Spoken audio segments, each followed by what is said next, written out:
Bueno, continuando con las clases de Matemática 3, hoy vamos a ver lo que es derivadas, la interpretación geométrica de derivadas parciales que habíamos visto en la clase pasada. Vamos a dar un porqué de estas nociones geométricas y vamos a ver una regla que también vimos en función de una variable, pero también se aplican aquí, que es la derivada de la regla de la cadena. Entonces, como habíamos visto en la clase pasada, podemos ver que una función z igual a f de xy puede ser vista como una superficie. Y si tomamos un punto ABC, ¿sí?, dentro de la superficie y hacemos y igual a b, y estamos enfocados, como la dice ahí la filmina, la atención en una curva C1 que se obtiene al intersecar la superficie con el plano y igual a b. De la misma manera, si hago x igual a, la intersección del plano x igual a con la superficie S da una curva que vamos a llamar C2. Como vemos aquí, está la gráfica y entonces las derivadas parcial de f con respecto a x nos da la pendiente de t1 y la derivada parcial de f con respecto a y nos da t2. ¿Sí? La pendiente de t2. ¿Sí? Como vimos aquí. Pero bien, ¿para qué nos sirve esto? Como veíamos en análisis 1, en funciones de una variable, lo que nos importaba era la derivada nos daba la pendiente de la recta tangente. Aquí las derivadas parciales, ¿qué nos dan? Nos dan la noción de cómo se inclina el plano tangente, porque acá vamos a tener un plano tangente a la superficie, no una recta tangente, sino un plano. ¿Sí? Se agrandan las dimensiones. Entonces, la ecuación general de un plano está dada por esta fórmula que tenemos aquí, la cual podemos hacer que se divida por C y nos queda de esta forma, donde A y B, A chiquita y B chiquita, lo redefinimos de esta forma. Muy bien. Ahora entonces, si de vuelta hacemos la intersección con el plano y igual a y sub 0, ¿sí? En el ejemplo anterior era i igual a b, ¿sí? Pero es una notación nomás. Si hacemos la intersección con el plano igual a 0, nos queda la recta tangente T1. ¿Sí?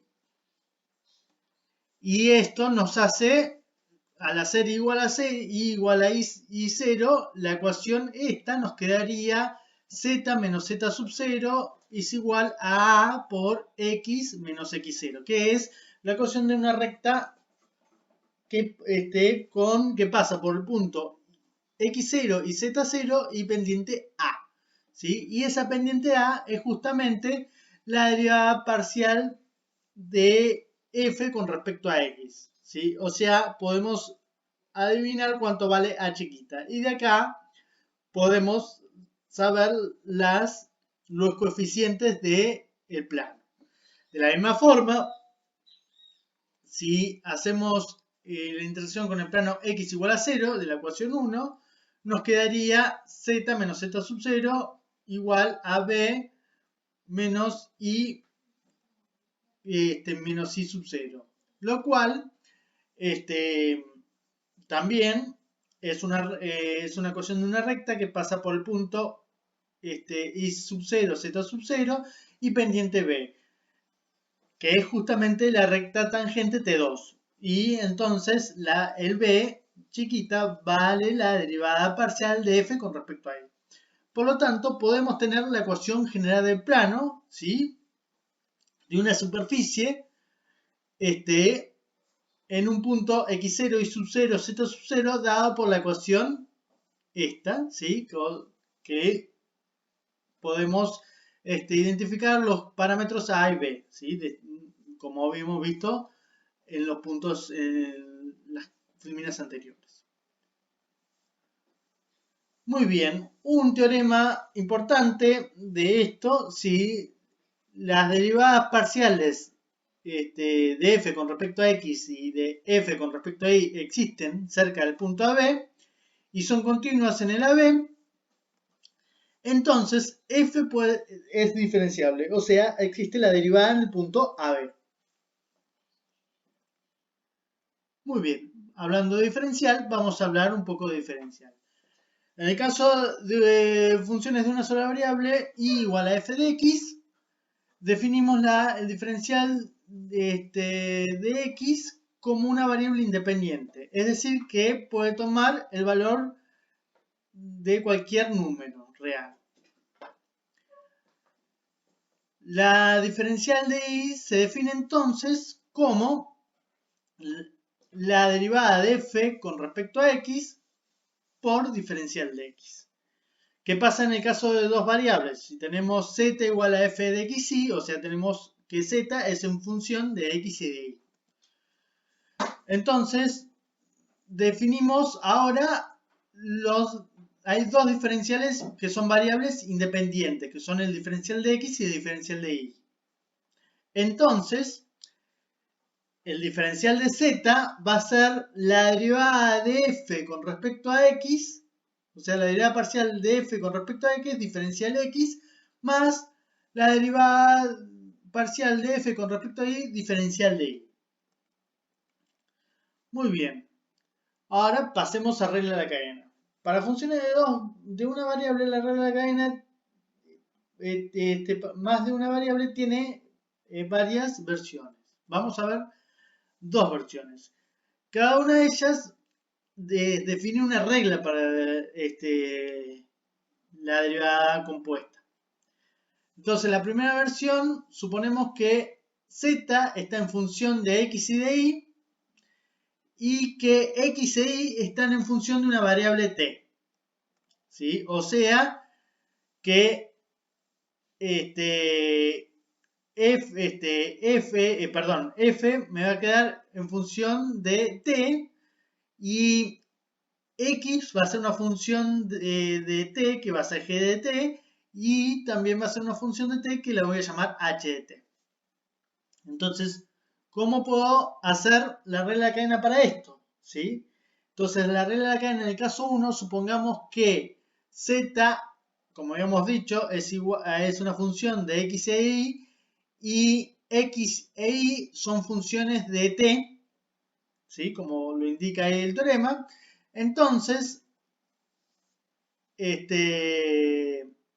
z es una función de t y la derivada de z con respecto a t es igual a, y acá se lee la derivada de f con respecto a su primer variable por lo que hay en su segunda variable respecto a t, más la derivada de f con respecto a su segunda variable por lo que hay en su segunda variable derivada con respecto a t.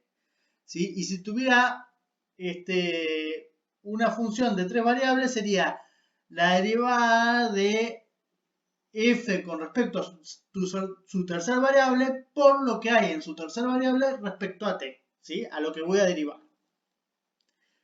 La regla general entonces es, si tengo una función compuesta, es la derivada de esa función compuesta es la derivada de la función compuesta con respecto a lo que hay en la primera variable es la derivada de la función compuesta con respecto a su primera variable por lo que hay en su primera variable derivado con lo que quiero derivar, más la derivada de la función compuesta con respecto a su segunda variable por lo que hay en su segunda variable derivado con lo que quiero derivar, ¿sí? Y así sucesivamente. Un ejemplo de esto, entonces, si tenemos z igual a x cuadrado por y más 3x y a la cuarta, donde x tiene esta forma, seno de 2t, y y tiene la forma coseno de t, Entonces, para determinar la derivada de z con respecto a t, cuando t es igual a 0, lo que hacemos es, como vimos en el teorema anterior, la derivada de z con respecto a t es la derivada de la función f con respecto a su primer variable por lo que hay en su primer variable con respecto a t, más la derivada de f con respecto a su segunda variable por lo que hay en su segunda variable derivada con respecto a t. En este caso, la derivada de f con respecto a su primer variable, que es x, me da esto, por la derivada de lo que hay en f con respecto a t, que me da esto. Más la derivada de f con respecto a su segunda variable, que es y, que me da esto, por la derivada de lo que hay en y, derivado con respecto a t, que me da esto. Ahora, si yo lo evalúo en t igual a 0, ¿sí? Sabemos que el seno de 0 es 0. Entonces x va a ser 0 e y, que es el coseno de 0, me va a dar 1. Por lo tanto, si yo reemplazo esos valores, la derivada me da 6. Bueno, ahora vamos a considerar la otra condición. ¿Sí? El otro caso es que, de vuelta, z es en función de x y de y, pero x e y son función de dos variables, s y t. ¿Sí? O sea, x es una g de st y y es una h de st. Entonces, z está indirectamente definida como una función de s y t. Y además, entonces, estamos deseando, como es una función de dos variables, estamos deseando encontrar las derivadas parciales de z con respecto a t y de z con respecto a s. Entonces, como las condiciones del caso de la regla de caso 2, ¿sí? Si tenemos una función de dos variables y a su vez esas dos variables dependen de otras dos variables, que en este caso es s y t, entonces la derivada de z con respecto a s es igual a la derivada de f con respecto a s, que me va a dar, si aplicamos la regla de derivación, la de una sola variable, donde tenemos una sola variable, ¿sí? Acá todos los términos en t, ¿sí? Se suponen constantes. Entonces me queda la derivada de f con respecto a x por la derivada de x con respecto a s, más la derivada de f con respecto a su segunda variable por la derivada de y con respecto a s, ¿sí? Esto está de más, que lo van a ver en la filmina, que ya lo corrijo, ¿sí? Y la derivada de z con respecto a t, entonces es la derivada de f con respecto a x por la derivada de x con respecto a t, más la derivada de f con respecto a y por la derivada de y con respecto a t. Bien, una aplicación de la regla de cadena es poder describir la derivada implícita. Entonces, si nosotros tenemos una función f grande que va a estar de forma implícita como xy, o sea, una ecuación igualada a 0, ¿sí? Entonces, y sabemos que y es función de x, entonces, en realidad nos quedaría que f está en función, el f grande está todo en función de x. Y lo que nos interesa saber es la derivada de y con respecto a x, o sea, la derivada de f con respecto a x. Entonces, ¿cómo haríamos esto? Si usamos la primera regla de derivación de regla de la cadena, tenemos la derivada de la f grande con respecto a su primera variable por lo que hay en su primera variable con respecto a x, más la derivada de f grande con respecto a su segunda variable por lo que hay en su segunda variable respecto a x. ¿Sí? Entonces, y eso va a ser igual a 0 porque el f grande es igual a 0. ¿sí? Entonces, si nos fijamos acá, en x está la función x, o sea, la derivada de x con respecto a x me va a dar 1, ¿sí? Y acá la derivada de y con respecto a x me va a dar la derivada de f con respecto a x. Entonces, la derivada de y con respecto a x va a ser igual a la derivada de f con respecto a x, acuérdense que esto me daba 1, sobre la derivada de f con respecto a y. Todo eso es negativo, o sea, la derivada de y con respecto a x va a ser igual a menos la derivada parcial de f con respecto a x sobre la derivada parcial de f grande con respecto a y.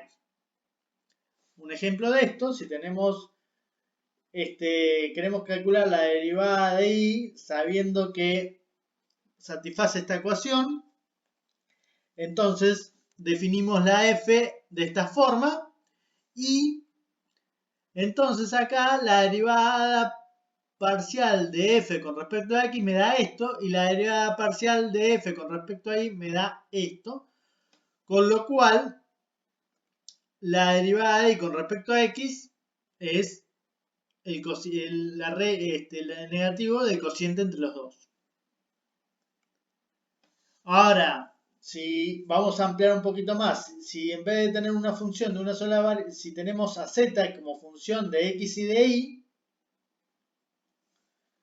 entonces, mediante la ecuación esta, y usando la regla de la cadena en el caso 2, podemos obtener una cosa similar. ¿Sí? Acá acordémonos que tenemos z es función de dos variables. Y cuando es función de dos o más variables, tenemos que hablar sí o sí de derivadas parciales. ¿Sí? Cuando tenemos que es una función de una sola variable, es la derivada corriente que veíamos siempre. ¿Sí? Ahora, cuando tenemos dos variables, tenemos que ver las derivadas parciales, o sea, la derivada con respecto a una variable y la derivada con respecto a otra. ¿Sí? Entonces aquí tenemos que z es función de dos variables, entonces me queda la derivada de z con respecto a x y z está en forma implícita, me queda la derivada de f grande con respecto a x sobre la derivada parcial de f grande con respecto a z. Todo eso negativo. Y lo mismo va a pasar con la derivada de z con respecto a y. Acá esto está de más, este menos. Muy bien.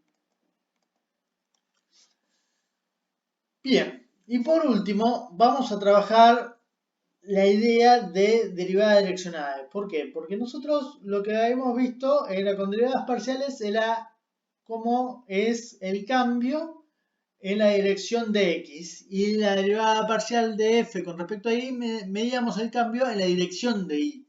¿Sí? Pero podríamos tranquilamente verlo en cualquier dirección. Pero ¿cómo lo hacemos? ¿Sí? Eso se llama derivada direccional. Entonces, lo que vamos a suponer ahora es que queremos encontrar la derivada de z en el punto x0 y 0 en dirección a un vector unitario, esto es importante, u igual a ab. ¿Qué significa unitario? Que la norma es 1. ¿Sí? O sea, la raíz cuadrada de a cuadrado más b cuadrado es igual a 1. Y si no es, y si tengo la dirección, nos dan, por lo general en la práctica va a haber un vector y no nos va a dar 1. Entonces, ¿cómo lo hacemos igual a 1? Lo dividimos por el valor de la norma. Y así tenemos un vector unitario. Entonces, si tomamos el plano vertical que pasa por P y que está en la dirección de U, este interseca a S en una curva C, ¿sí? De la forma esta. ¿Sí? Y si quisiéramos saber el cambio que realiza en esa dirección, vamos a tomar una distancia h del punto x0 y 0, ¿sí? Y eso me va a dar un Q' que va a tener coordenadas x0 más HA, ¿sí? Si lo vemos acá, I0 más HB y un valor de Z, ¿sí? Entonces queremos saber cuál es la diferencia. Que el valor de Z va a ser F, ¿sí? De X0 más HA y 0 más HB, ¿sí? Como lo vamos a ver aquí.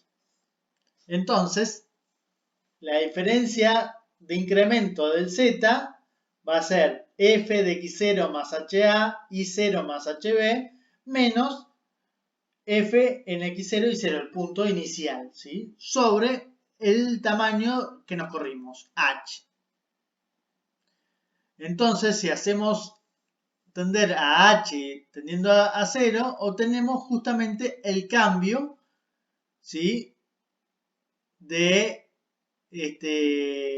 cambio de Z en la dirección de U. Esto se denomina, como decíamos, la derivada direccional de F en la dirección de U. Y lo definimos de la siguiente forma. La derivada direccional de F de XY en el punto X0 y 0 en la dirección de un vector unitario, repito, es, y lo vamos a anotar como el diferencial de F en la dirección de U en el X0 y 0, como el límite cuando H tiende a 0 del cociente que vimos, ¿sí? Siempre que ese límite exista. Si nosotros observamos que si esto es la definición general de derivadas, ¿sí? Las derivadas parciales están incluidas dentro de esta definición. Si tomamos a U igual a 1, 0, el vector, este subvector es unitario, y si lo reemplazamos en estas formulitas, nos da justamente la derivada parcial de f con respecto a x. ¿Sí? Y si tomamos el vector unitario 0, 1, entonces, reemplazando en esta definición, nos da el diferencial de f con respecto a u, nos va a dar la derivada parcial de f chiquita con respecto a i. Bien, algunas propiedades de esto es, si f es una función derivable de x y de y, entonces f tiene una derivada direccional en la dirección de cualquier vector unitario u a b, y se puede probar, ¿sí?, que la derivada direccional de f con respecto a la dirección u es igual a la derivada parcial de f con respecto a x por a más la derivada parcial de f con respecto a y por la segunda componente del vector, ¿sí? Por esto es importante las derivadas parciales, ¿sí? Porque una vez que tenemos las derivadas parciales, nosotros podemos calcularla en cualquier dirección, ¿sí? Suponiendo que tenemos la dirección, entonces es componente a componente, o sea, la derivada parcial de f con respecto a x por la primera componente más la derivada parcial de f con respecto a y por la segunda componente del vector u, ¿no es cierto? Y entonces esto también nos lleva a definir un objeto muy importante que es el vector gradiente. El vector gradiente es el vector formado por las derivadas parciales, ¿sí? O sea, el vector gradiente de f, y se lo nota con la letra nabla de f en xy es igual a la derivada de f con respecto a x en el punto xy en la primera coordenada y la derivada parcial de f con respecto a y en el punto xy en la segunda coordenada. Entonces, yo tengo que la derivada de f en la dirección de u es igual al vector gradiente por el vector u, ¿sí? Esto es el vector, el producto punto, o sea, coordenada a coordenada y sumadas, ¿sí? Entonces, Y por último vamos a ver un resultado muy importante que lo vamos a utilizar en la clase que viene también para estudiar las funciones, porque la clase que viene vamos a trabajar el estudio de funciones, así como lo hicimos en funciones de una sola variable, calculando los máximos y mínimos. Aquí también vamos a analizar los máximos y mínimos de una función de dos variables, o sea, máximos y mínimos de una superficie. ¿Sí? Entonces, supongamos que f es una función derivable de dos o tres variables. El valor máximo de derivada direccional, o sea, esto es importante, el valor máximo de la derivada direccional es igual al gradiente de f en ese punto y se presenta cuando la dirección u es la misma que la dirección del vector gradiente. No necesariamente el vector gradiente es de norma 1, pero la dirección está diciendo que acá es la misma. ¿Sí? Bueno, con esto terminaríamos la clase de hoy. Una aclaración de las actividades obligatorias. La idea es evaluar la presencia de ustedes en los foros y la atención a los materiales que hemos subido. No necesariamente tienen que hacer todos los ejercicios obligatorios, sino que mandarnos algo que hayan hecho para justificar su presencia en los foros y la lectura de las notas que le estamos subiendo con la profesora. Muy bien, entonces la clase que viene entonces vamos a ver estudio de funciones, ¿sí? Y vamos a ver otras propiedades de las derivadas direccionales. Muchas gracias. Hasta la clase que viene.